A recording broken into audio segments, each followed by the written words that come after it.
오늘 찬양을 듣는데 마치 스테레오가 참 담긴처럼 들리잖아요. 깜짝 놀랐습니다. 너무 감사를 드리고 이렇게 아름다운 찬양을 통해서 우리에게 또 이렇게 기쁨 주고 하나님께 영광 돌리게 됨을 감사드립니다. 오늘 본문은 사실 제가 우리 교회에 와서도 여러 번 말씀했던 본문입니다.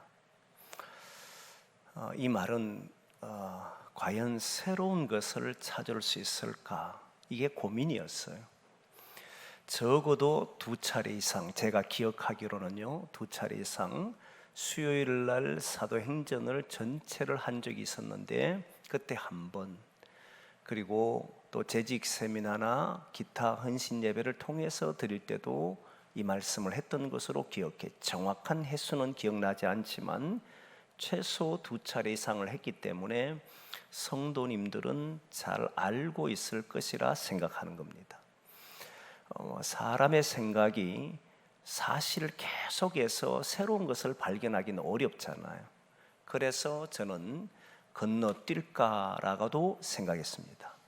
그러면서 새벽에 기도하고 말씀을 가지고 늘 묵상하면서 생각한 것이, 놀랍게도 이 말씀 속에는 전혀 다른 말씀이 있다는 사실을 깨닫고 이 말씀을 전하기로 했습니다.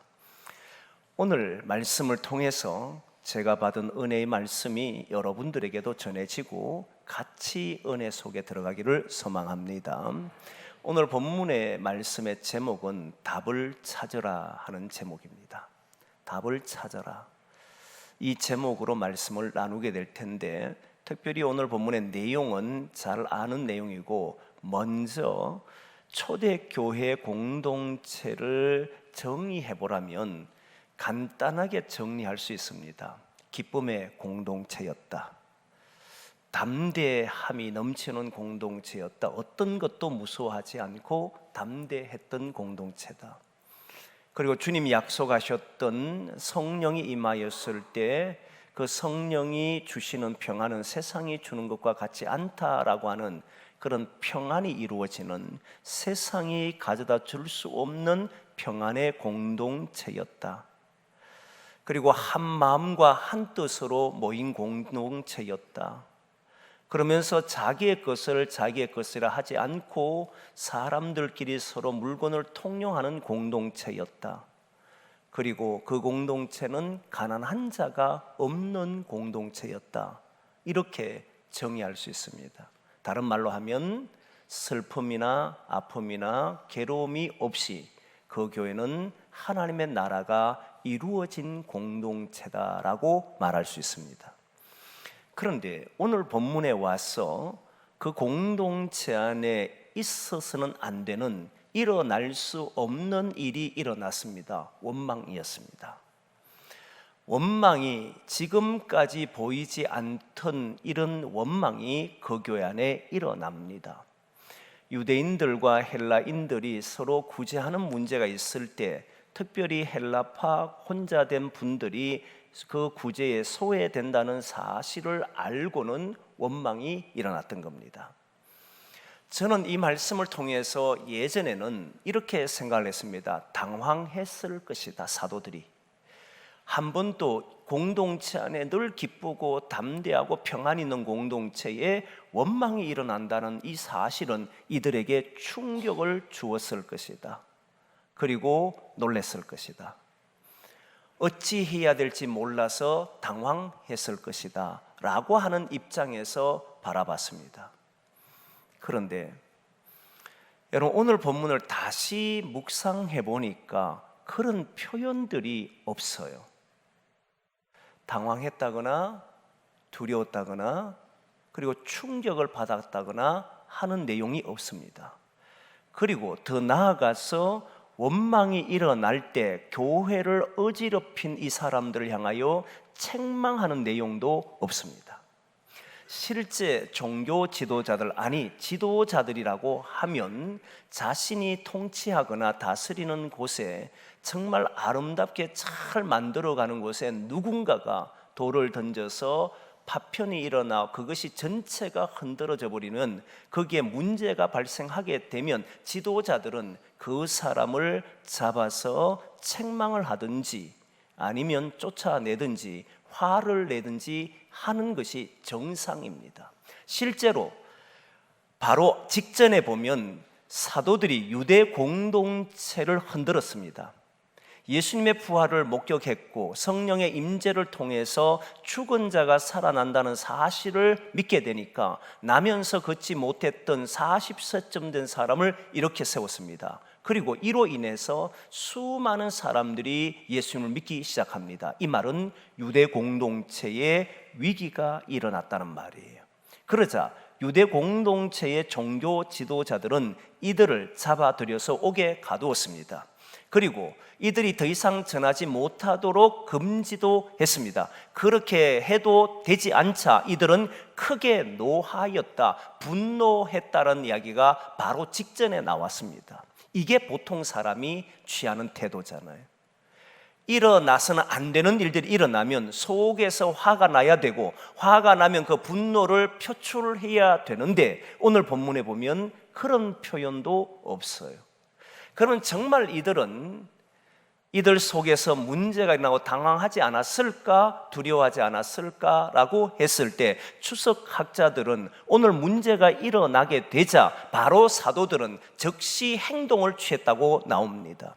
사람들, 제자들, 예수님을 따르는 많은 무리들을 모았고 그들은 즉시 거기에 대한 대안을 제시했고 그 대안을 듣고는 모두가 동의를 하고 시간이 지나게 되자 말씀이 흥왕하여 왕성하여 더 제자의 수가 많아질 뿐만 아니라 제사장들 무리조차도 예수님을 믿게 되더라, 이렇게 돼버린 거예요. 시간이 지나서 정신을 차리고 난 이후에 답을 준 게 아니고 문제가 일어나자마자 바로 대응을 했고 그 대응은 옳았다는 겁니다. 당황할 겨를도 없이, 충격받을 겨를도 없이, 분노하지도 않고 일을 처리했다는 겁니다. 어떻게 이럴 수 있었을까 하는 것이 오늘 말씀을 깨달은 은혜라는 거예요. 두 가지 이유 때문입니다. 그 두 가지 이유를 잘 알면 우리도 현실에서 일어나는 문제가 있을 때마다 당황하거나 두려워하거나 불안하거나 충격받는 일은 없어질 겁니다. 그 두 가지가 무엇이냐면 알고 있었다는 거예요. 무엇을 알고 있었느냐면 첫 번째는 이 세상에 놓여진 하나님의 나라의 공동체라고 해도 여전히 세상에 있다는 사실을 알고 있었다는 겁니다. 이게 무슨 소리인가? 여러분, 이들은 분명히 하나님의 나라의 공동체의 모습을 보였습니다. 성령의 임재를 통해서 기쁨, 담대함, 그리고 한마음 한뜻, 그리고 모든 가난한 자가 없어지는 이런 놀라운 공동체를 체험했고 지금도 그렇게 걸어가지만 여전히 이 공동체는 어디에 살아가느냐면 현실이라고 하는 세상에 놓여진 공동체라는 거예요. 세상을 떠나서 살 수가 없다는 겁니다. 그게 이들은 알고 있었다는 거예요. 그러면 세상에 떠나서 살 수 없다는 말이 무엇이냐면 언제나 위기가 찾아온다는 사실을 알고 있었다는 거예요. 문제 없이 살 수 있는 것이 아니라 문제가 일어날 수밖에 없다는 것을 알고 있었다는 거예요. 우리가 하나님의 사람이라고 해도, 하나님의 공동체라고 해도 그 속에는 다양한 문제가 일어난다는 사실을 이들은 알고 있었습니다. 여러분, 그런데 여러분 알지만 우리도 압니다. 신앙생활하는 우리도 예수님을 믿더라도 우리의 삶에서는 문제가 일어난다는 사실을 압니다. 그런데 저는 그냥 알고 있는 사람과 실제로 알고 있는 사람은 행동의 차이가 있다고 생각합니다. 많은 이들이, 저도 요즘 후배들에게 전화를 한 번씩 받고 있지만 목회하다 보면 어려움이 다가와요. 그러면 제가 이런 이야기, 몰랐느냐?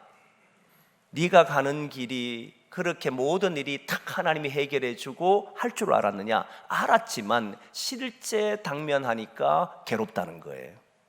그건 네가 정확히 모르고 있었을 뿐이다. 정말 안다면 두려워하거나 불안하거나 충격을 받는 것이 아니고 답을 찾으려고 했을 것이다. 정말 알았다면 너는 그것 때문에 마음에 염려, 걱정이 없었을 것이다. 마음에 염려와 걱정과 두려움과 불안이 있다는 말은 그런 일이 안 일어날 것이라고 생각하고 있다가 갑자기 만났을 때 일어나는 감정이잖아요. 알면 그렇게 생기지 않는다는 거예요. 여러분, 이스라엘 백성들이 애굽에서 430년을 살다가 이제 하나님의 놀라운 기적의 은혜를 보지 않습니까? 장자의 죽음을 통해서 이들은 구원을 받습니다. 그리고 난 이후에 홍해를 건너게 됩니다. 홍해를 건너고 난 이후에요, 그들에게 닥친 어려움이 뭐냐면 물을 마시지를 못했어요. 얼마를 마시지 못했냐면 사흘길을 마시질 못합니다. 3일 동안 물을 못 마셨습니다. 우리는 물이 부족하지 않는 곳에 사니까 물의 기종을 모르지만 3일을 물 못 마신다면 어른들은 그래도 버틸만 할 텐데 아이들이 울부짖고 아이들이 때를 쓸 때 이게 감당이 안 됩니다. 3일 동안 물을 못 마신다, 그건 끔찍한 일입니다. 그런데 여러분, 성경을 보면 그때 원망이라고 하는 단어가 없어요. 3일 동안에 원망하였더란 말이 없습니다. 오히려 그들은 모세의 노래가 있었고 미리암의 노래가 있어서 하나님을 향하여 감사하며 3일 길을 지납니다. 그런데 그들 앞에 마라라고 하는 곳에 도착하게 되는데 이 마라는 우물리는 물이 있는 곳이었습니다. 근데 그 물을 마셨는데 그 물이 쓴물이 되자 이들은 바로 원망하게 됩니다. 평상시에 어려움이 있어도 별것 아니라고 생각했지만 실제 딱 자기 현실에 해결책이라 생각하는 것과 전혀 다른 일이 일어나게 되자 이들은 원망하더라는 거예요. 마실 물이 없는 곳이 광야란 것을 몰랐겠습니까? 알았지요. 그런데 하나님이 인도하실 것이라고 믿었지요. 그런데 쓴물이 있게 되자 이게 뭐냐라고 하는 일이 일어나 버린 거잖아요. 답을 찾으려고 한 것이 아니고 원망하는 일로 바뀌어 버렸다는 겁니다. 그러면 이들은 실제로 내가 광야길을 가면 하나님은 양식을 준비해 놓고 기다리시고 물을 준비해 놓고 기다리실 줄로 생각했다는 거예요. 그 어려움이 있을지라도 하나님이 해결해 주실 것이라고 생각하고 지나왔다는 겁니다. 그런데 그 양식, 그 물이 없을 때 우리가 거기에서 답을 찾아야 한다는 사실을 이들은 기억하지를 못했습니다. 사랑하는 성도 여러분, 우리가 살아가는 곳에는 많은 문제들이 여러분을 기다리고 있을 겁니다. 그런데 우리는 분명히 기억해야 합니다. 그 일들은 우리에게 주어진다는 사실, 피해 가지를 않습니다. 여러분들이 피하고 싶어도 피할 수 없다는 것을 아셔야 합니다. 그래야 우리는 원망이나 불평을 하지 않고 답을 찾으려고 하게 될 겁니다. 원망 불평하는 사람이 아니라 우리 인생은 어려움이 있다라고 하는 사실을 아셔야 한다는 거예요. 여기에서 두 번째, 그러면 알았던 것이 뭐냐면 이 세상은 하나님의 나라 속에 내가 속해져 있음에도 어려움이 일어날 수밖에 없다는 사실을 이들이 알았고, 두 번째 알았던 것은 무엇이냐면 답을 알고 있었다는 거예요. 답을 알면 걱정하지 않아도 됩니다. 답을 모르니까 걱정하는 거예요. 답이 없는 것처럼 보이니까 힘들어하는 거예요. 근데 오늘 본문의 제자들은 이 문제가 일어나자 이런 일들은 얼마든지 일어날 수 있다라고 판단했고 이 일에 대한 해답을 알고 있었습니다. 그게 무엇이냐면 우리가 말씀을 가르치는 일을 도외시하고 오히려 공개하고 오히려 구제하고 오히려 섬기는 일로 인해서 그것으로 바빴다는 사실을 알고는 기도하는 일과 말씀 전하는 일에 전무하겠다라고 대책을 내놓습니다. 대안을 바로 제시했습니다. 이 말은 답을 알고 있었다는 거예요. 답을 알면요, 문제는 해결합니다. 제가 요즘 우리 부모들과 대화학교 하잖아요. 인재 양성을 위해서 자녀들과 대화하게 하고 어떻게 대화해야 되는지 그 방법을 가르쳐 줍니다. 그 방법의 1번이 뭔지 아십니까? 답을 찾으라는 겁니다. 답 없는 대화를 하지 말라는 거예요. 여러분, 답이 없는 대화를 하면, 답이 없는 문제를 풀면 아무리 풀어도 풀이 과정이 나오지를 않습니다. 답이 있어야 그 풀이 과정을 알게 되는 겁니다.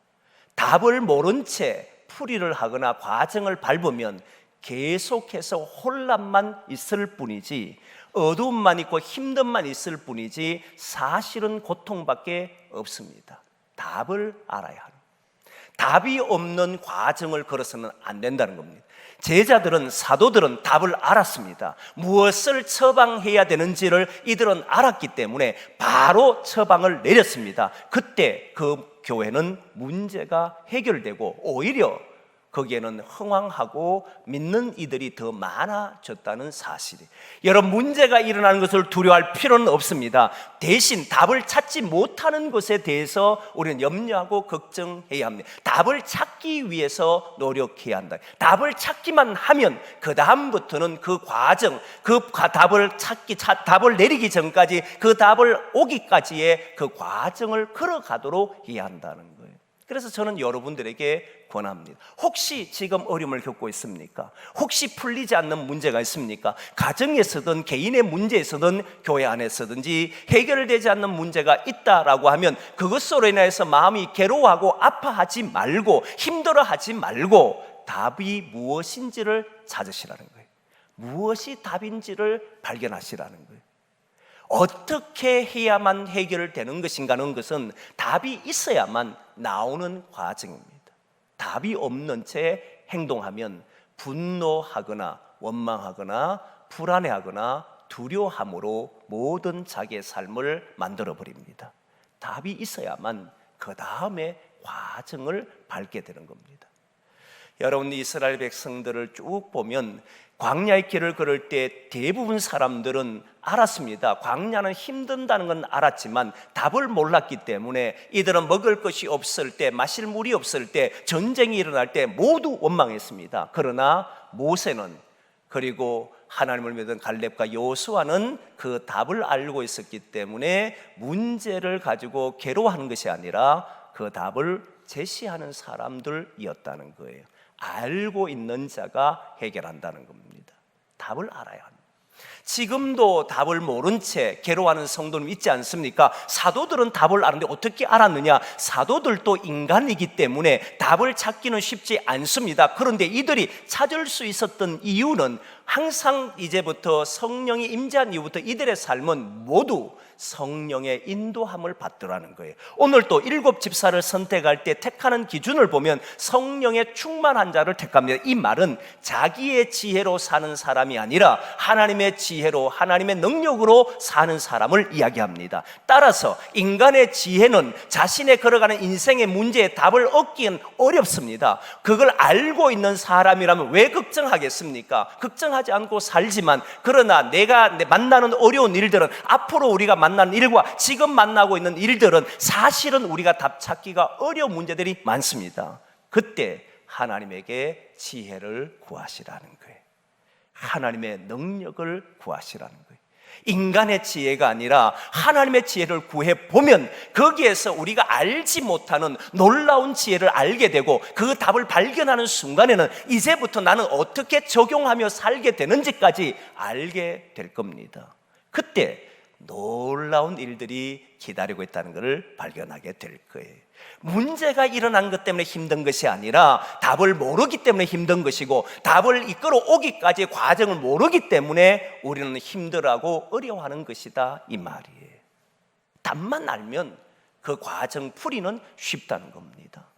그래서 답을 알려고 하시라. 문제가 일어나는 일은 무엇을 의미하느냐면 하나님이 우리에게 새로운 것을 주시려고 하는 것이다. 우리가 이것을 극복하기만 하면 새로운 일들이 우리에게 나타나는 것이다. 하나님의 역사가 우리에게 주어지는 것이다. 이 말을 성경은 보여주잖아요.